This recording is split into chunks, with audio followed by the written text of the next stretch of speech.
Welcome to ચેતુસ kitchen. આજે આપણે બનાવીશું શ્રાદ્ધ સ્પેશિયલ થાળી બનાવવાના છે।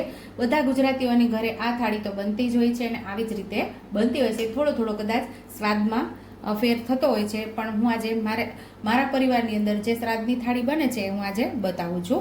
તો અહીંયા આપણે 4 બટેકા સુધારી લીધા છે અને એવા મોટા મોટા આપણે સુધાર્યા છે। અને અહીંયા આપણે જેટલી ખાંડ લીધી છે, અડધી વાટકી ખાંડ છે, તો એટલા જ આપણે અહીંયા ચોખા પલાળી દીધા છે। 15 થી 20 મિનિટથી આપણે અહીંયા ચોખા પલાળેલા છે ને જેટલા ચોખા લીધા એટલી જ અહીંયા ખાંડ લીધેલી છે।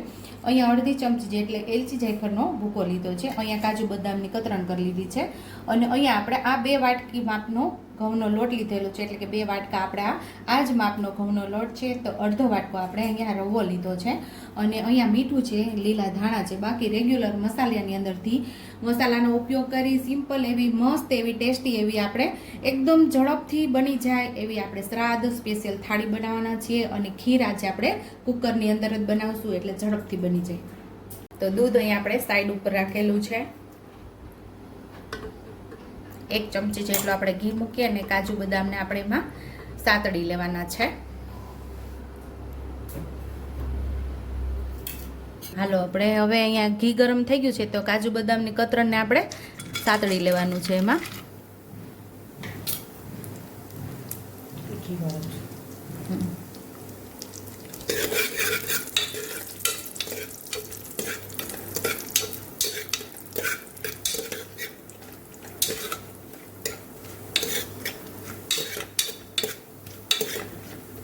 સેજ ગુલાબી થાય એટલે એને બહાર લઈ લેશું આપણે।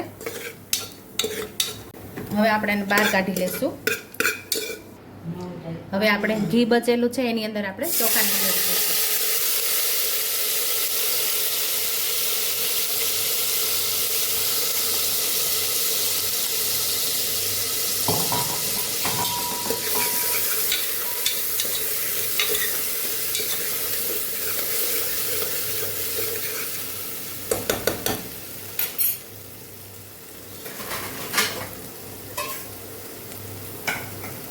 જે વાટકીથી આપણે ચોખાનો માપ લીધો તો એ જ વાટકીથી આપણે દૂધ આમાં ઉમેરી દઈશું।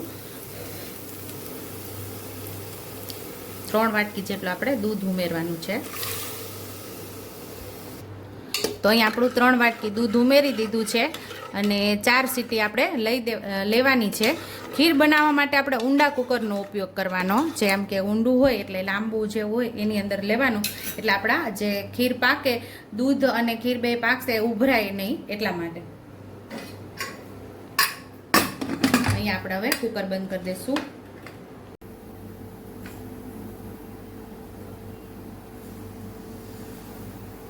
રવો પણ ઉમેરી દઈશું।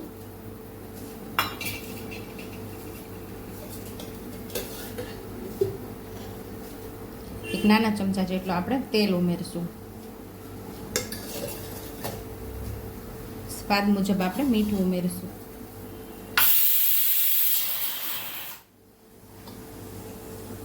હવે આપણે લોટને બાંધી લેશું। સાઈડ ઉપર આપણે ખીરમાં પણ સીટી થવા લાગી છે।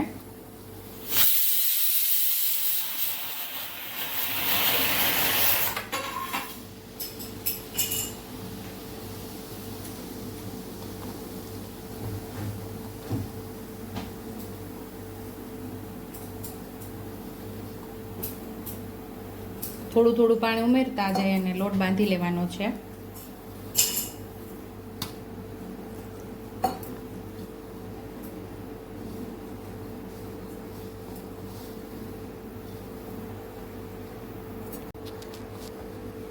અહીં આપણો લોટ બંધાઈ ગયો છે। થોડો તેલવાળો હાથ કરી અને આપણે કૂણવીને સાઈડ ઉપર આપણે રેસ્ટ થવા રાખી દઈશું।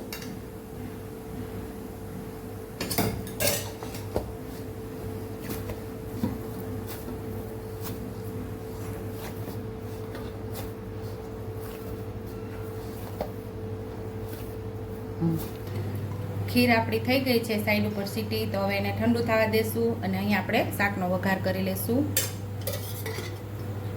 તો અહીંયા 2 નાના ચમચા જેટલું તેલ ઉમેરશું ને તેલને આપણે સરસ ગરમ થવા દેવાનું છે।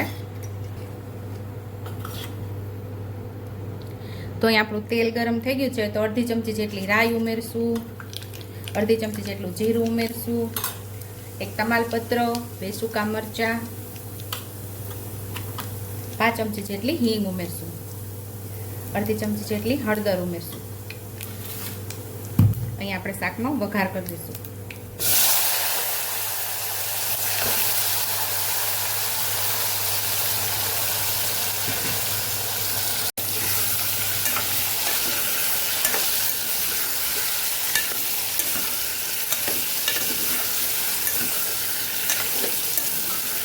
બટેકાને સરસ તેલ સાથે આપણે સાતળી લેવાના છે.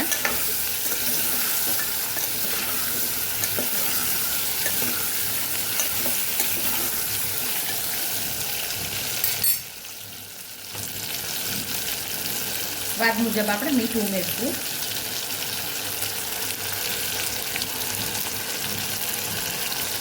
અડધી ચમચી જેટલું ધાણા જીરું પાવડર, અડધી ચમચી જેટલું લાલ મરચું પાવડર. તો એ તીખું ન ખાતા હોય તો પહેલાં આપણે લાલ મરચું ઓછું ઉમેરવાનું, પછી મોડું કાઢી અને આપણે પાછું લાલ મરચું ઉમેરી શકીએ. એકદમ મસ્ત એવું કતળાઈ ગયું છે આપણું શાક. જેટલો રસો જોતો એ પ્રમાણે પાણી ઉમેરી દેવાનું.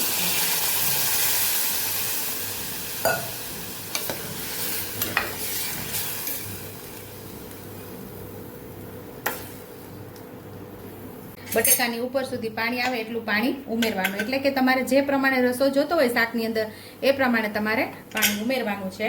અને હવે આપણે થોડા લીલા ધાણા ઉમેરી દઈશું ને કુકર બંધ કરીને 3 સીટી આપણે લઈ લઈશું. ચોખા મસ્ત એવા તૈયાર થઈ ગયા છે. હવે આપણે દૂધ અને ખાંડમાં ઉમેરી દઈશું.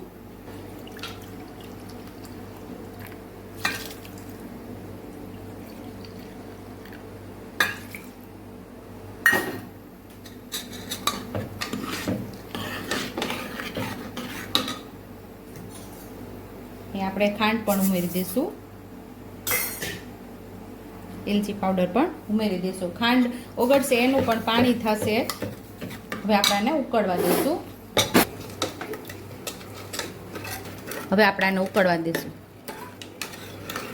અને હવે આપણે જોઈ લઈશું આપણું શાક તૈયાર થઈ ગયું છે.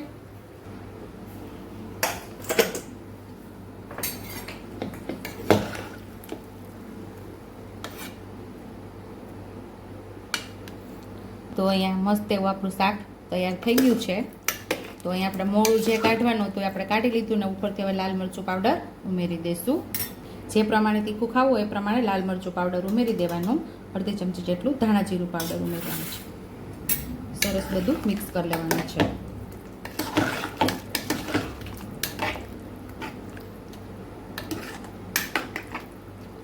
એક મિનિટ આપણે આને ઉકળવા દઈશું.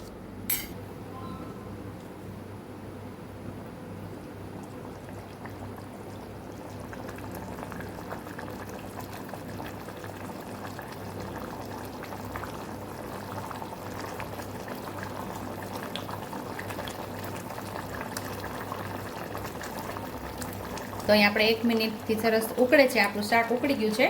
તો ઉપરથી લીલા ધાણા ઉમેરી અને આપણે ગેસને હવે બંધ કરી દઈશું.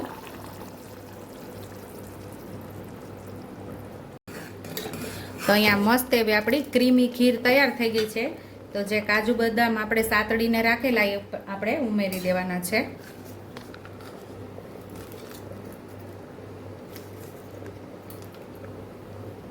તો હવે ખીરને પણ આપણે સાઈડ ઉપર રાખી અને હવે આપણે તેલ મૂકીને પૂરી તૈયાર કરી લઈશું. શાક અને પૂરી થઈ ત્યાં સુધીમાં આપણે લોટે પણ રેસ્ટ કરી લીધો છે. હવે આપણે એને કૂણવી લઈશું અને લુવા કરી લઈશું.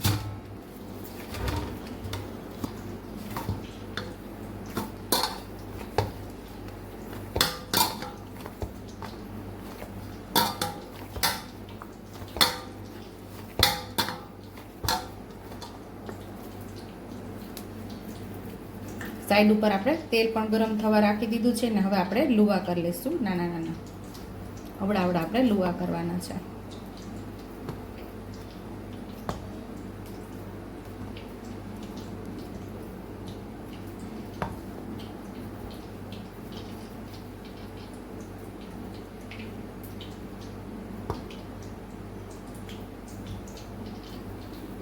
અહીં આપણું તેલ ગરમ થઈ ગયું છે તો મરચાંને તળી લેશું.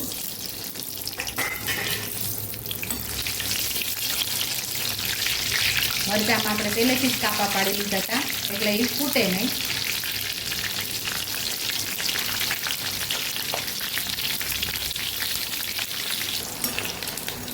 અહીંયા આપણા મરચાં સરસ તળાઈ ગયા છે તો ડીશમાં લઈ લઈશું.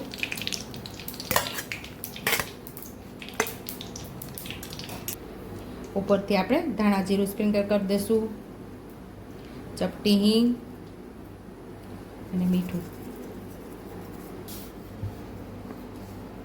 પૂરીને આપણે વણી લઈશું.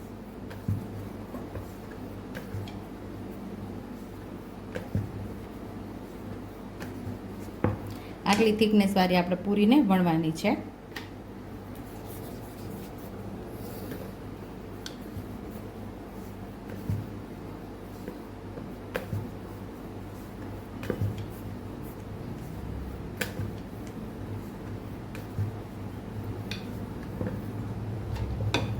તો આવી જ રીતે આપણે બધી પૂરીને વણી લેવાની છે. તો અહીંયા આપણી પૂરી વણી ગઈ છે. હવે આપણે એને તળી લઈશું.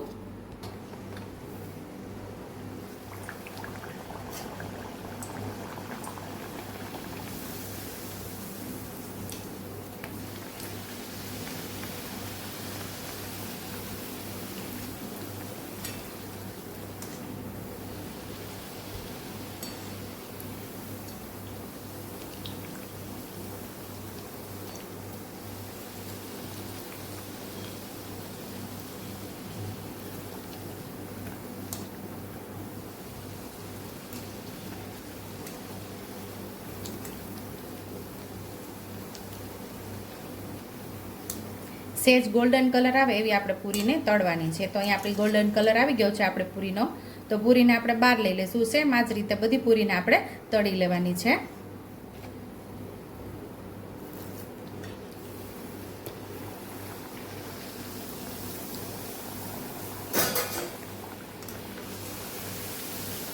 બધી પૂરી આપણી મસ્ત એવી ફૂલીને દડા જેવી થાય છે. આવી રીતે બનાવશો તો તમારી પૂરી પણ આવી જ મસ્ત ફૂલીને દડા જેવી થશે.